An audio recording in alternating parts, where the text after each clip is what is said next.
Deixa eu conversar com Felipe Camozzato. Felipe Camozzato é deputado estadual do nosso Rio Grande do Sul. Tchê. Camozzato, boa tarde, seja bem-vindo, irmão. Boa tarde, Pitoli. Prazer estar falando com vocês mais uma vez aí na Hora em Verde. A gente tem uma célebre frase que diz que quando se não gosta da mensagem, mata-se o mensageiro, né?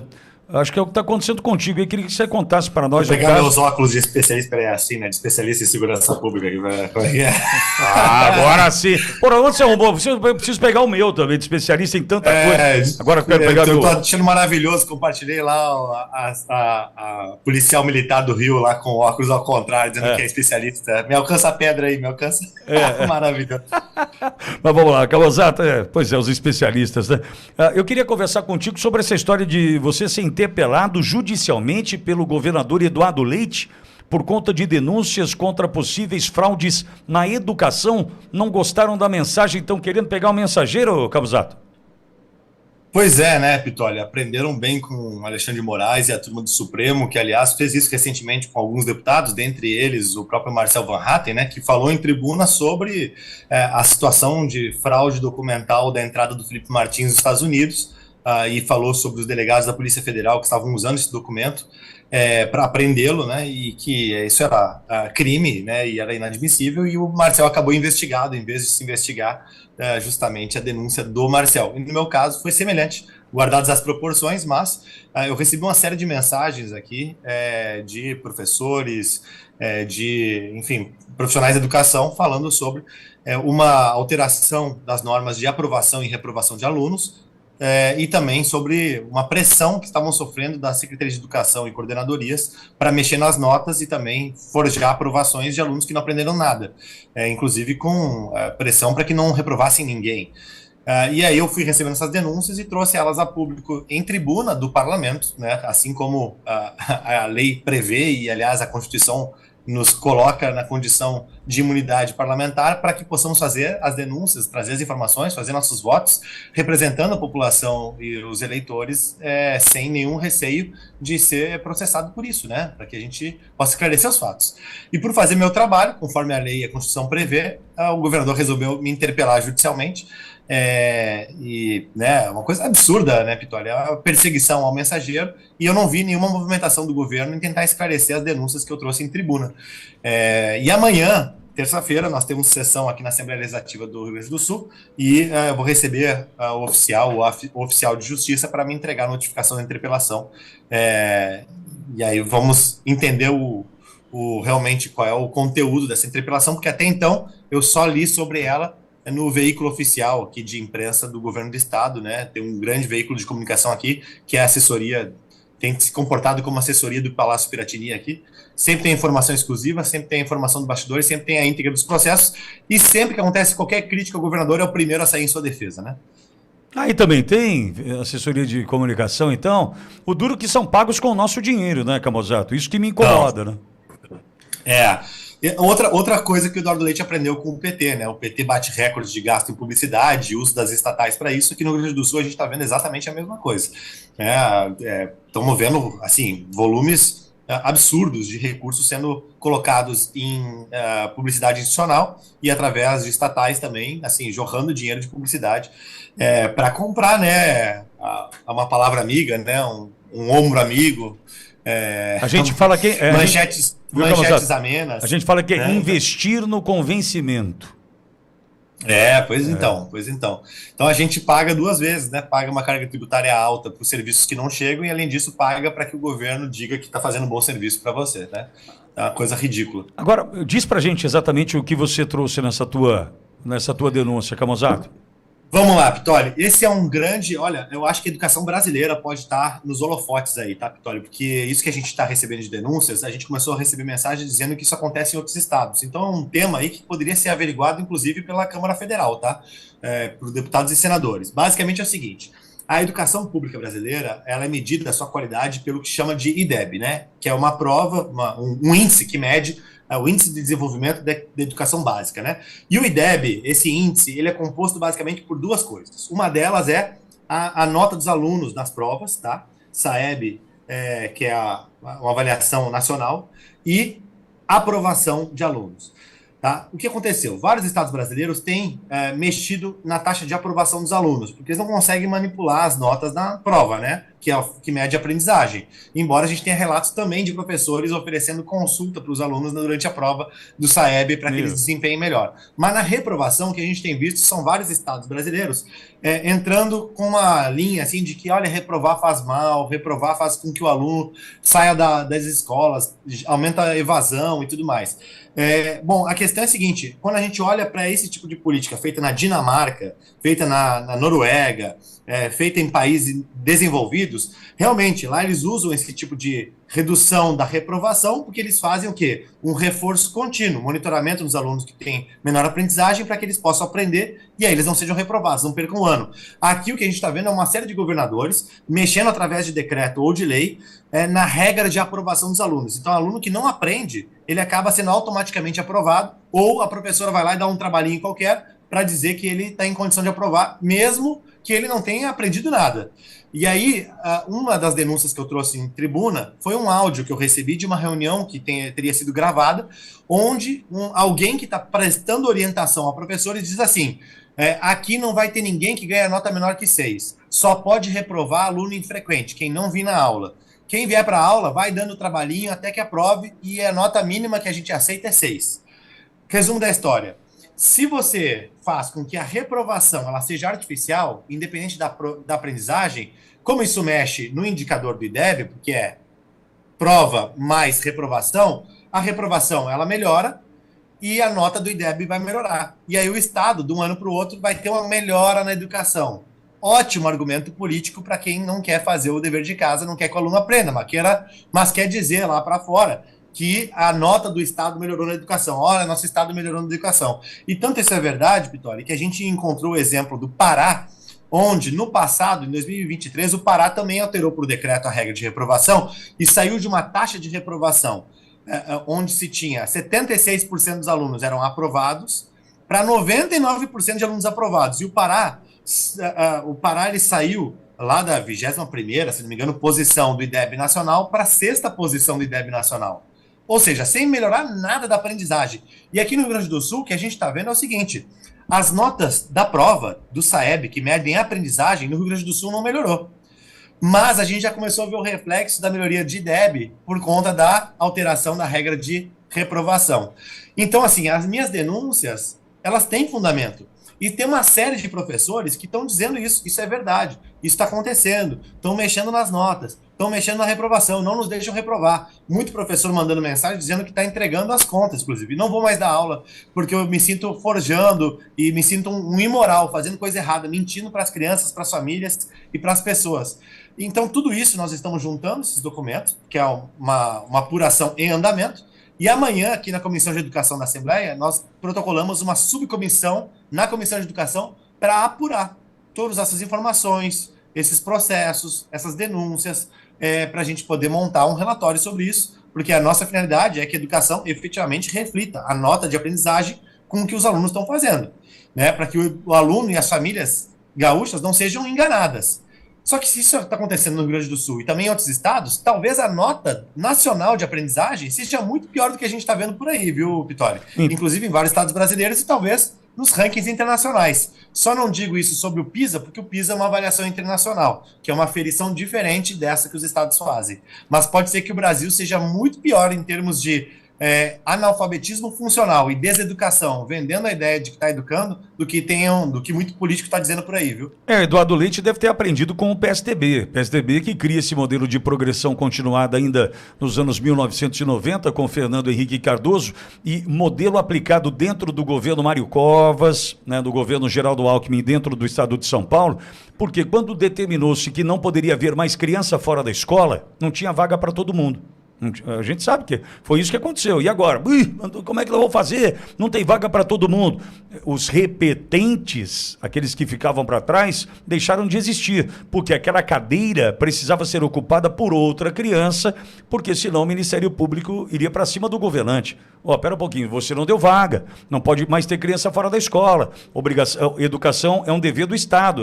O Estado tem que entregar essa vaga para a sociedade.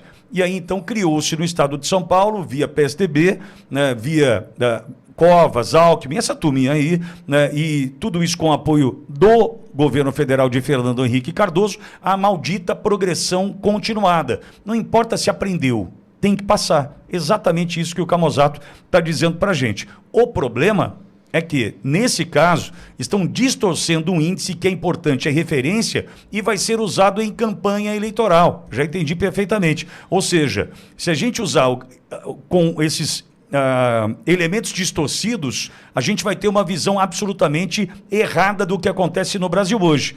Embora a gente perceba que analfabeto funcional é o que mais a gente encontra por aí.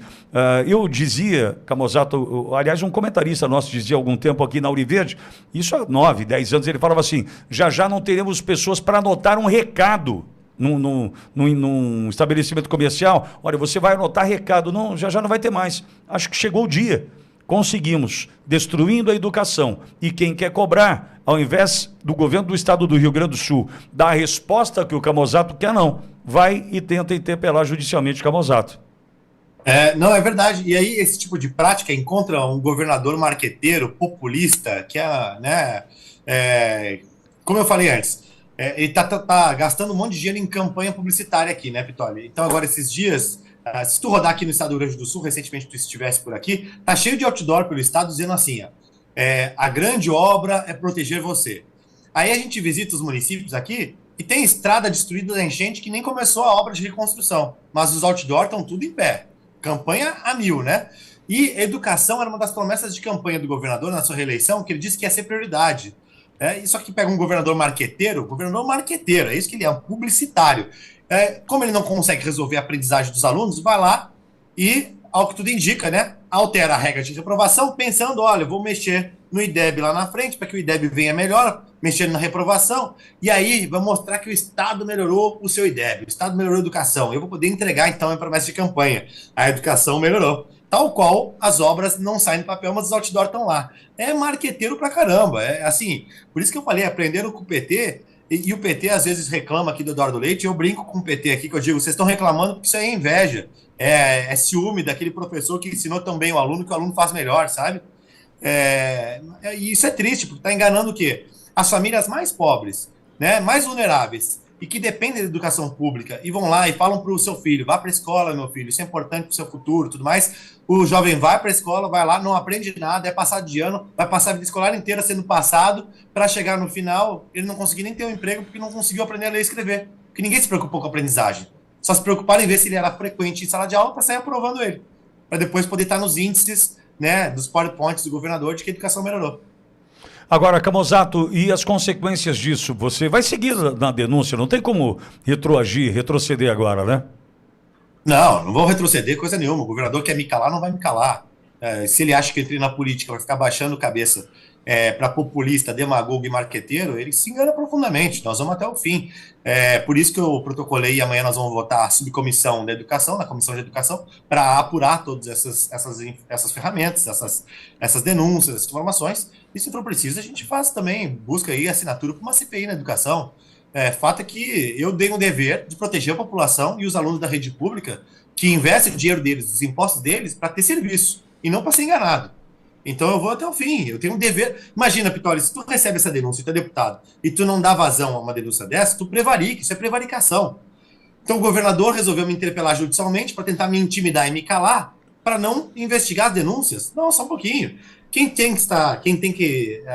deve explicações, quem deve ser investigado é ele, é o governo dele.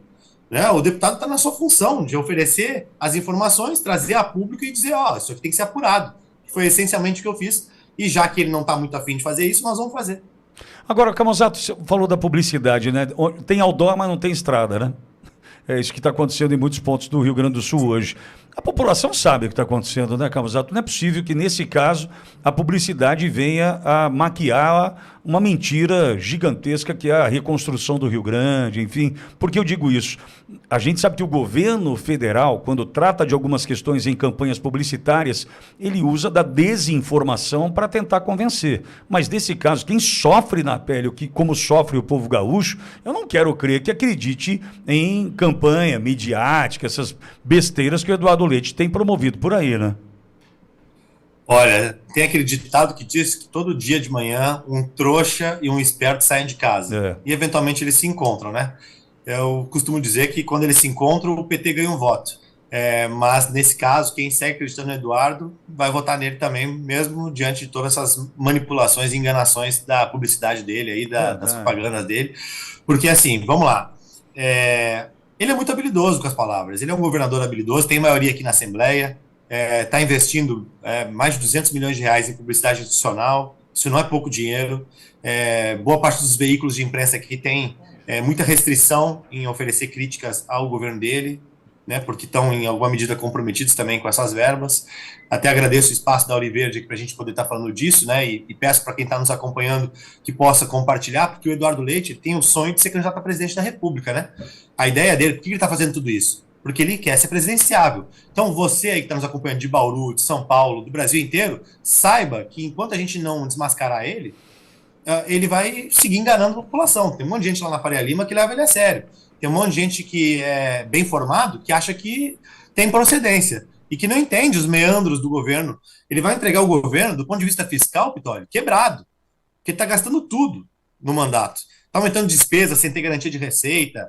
Agora tem um projeto para instituir uma espécie de Bolsa Família gaúcha aqui, para pegar dinheiro do Fundo da Reconstrução do Estado e dar R$ 250 para família que tiver criança pequena até o prazo final do Fundo de Reconstrução, que é novembro de 27.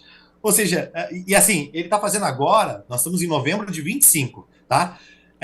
Com o seguinte critério: famílias que foram afetadas pela enchente. Quantas famílias? 10 mil. Por que 10 mil? Porque é o dinheiro que tem. Né? Foram mais de 300 mil que têm situação de vulnerabilidade. Vai selecionar 10 mil famílias. Bom, a enchente aconteceu em abril e maio de 24. Ou seja, um ano e meio depois que ele vai dar dinheiro para as famílias que sofreram com as enchentes. Que história é essa, né? E aí, eu soube já que tem nota de grupos ligados à assistência social criticando a forma com que esse projeto está sendo construído, porque tem medo do uso político desse tipo de ferramenta. E é isso, entendeu? Tentou comprar jatinho com o Fundo da Reconstrução. 6 meses depois da enchente, o que ele fez? Né? Terminou as estradas? Não, o que ele fez foi o seguinte: ele fez um documentário de autopromoção com dinheiro público, onde ele aparecia o tempo todo sendo abraçado pelas pessoas como se ele fosse o herói da reconstrução. Então, assim, é constrangedor. Aí, recentemente, construiu uma quadra de beach tênis, que vocês até cobriram aqui, a gente falou sobre isso, no Palácio das Hortênsias, palácio de férias dele, ele conseguiu fazer a tal da obra. Né? Foi lá e comprou areia, brita, manta e fez a quadra de beach tênis. Aí depois reclamou que eu critiquei, que isso é patrimônio público, tem deputado que não. E aí teve até jornalista que saiu me criticando para defender o governador, dizendo que isso era picuinha de deputado que não tinha o que fazer para criticar a quadra de beach tênis. Aí eu falei, não, beleza, né? É picuinha mesmo, foi, sei lá, 20, 30 mil reais. Realmente, né? O problema é o seguinte: que tem um monte de casa esperando, tem um monte de estrada esperando, tem ponte esperando, tem dragagem esperando. Isso não é picuinha, né? E os milhões de reais que vai para a publicidade institucional, que poderia estar pagando isso, também não é picuinha. Inclusive os milhões que foram para este veículo que foi defender ele. Aí não é picuinha, né?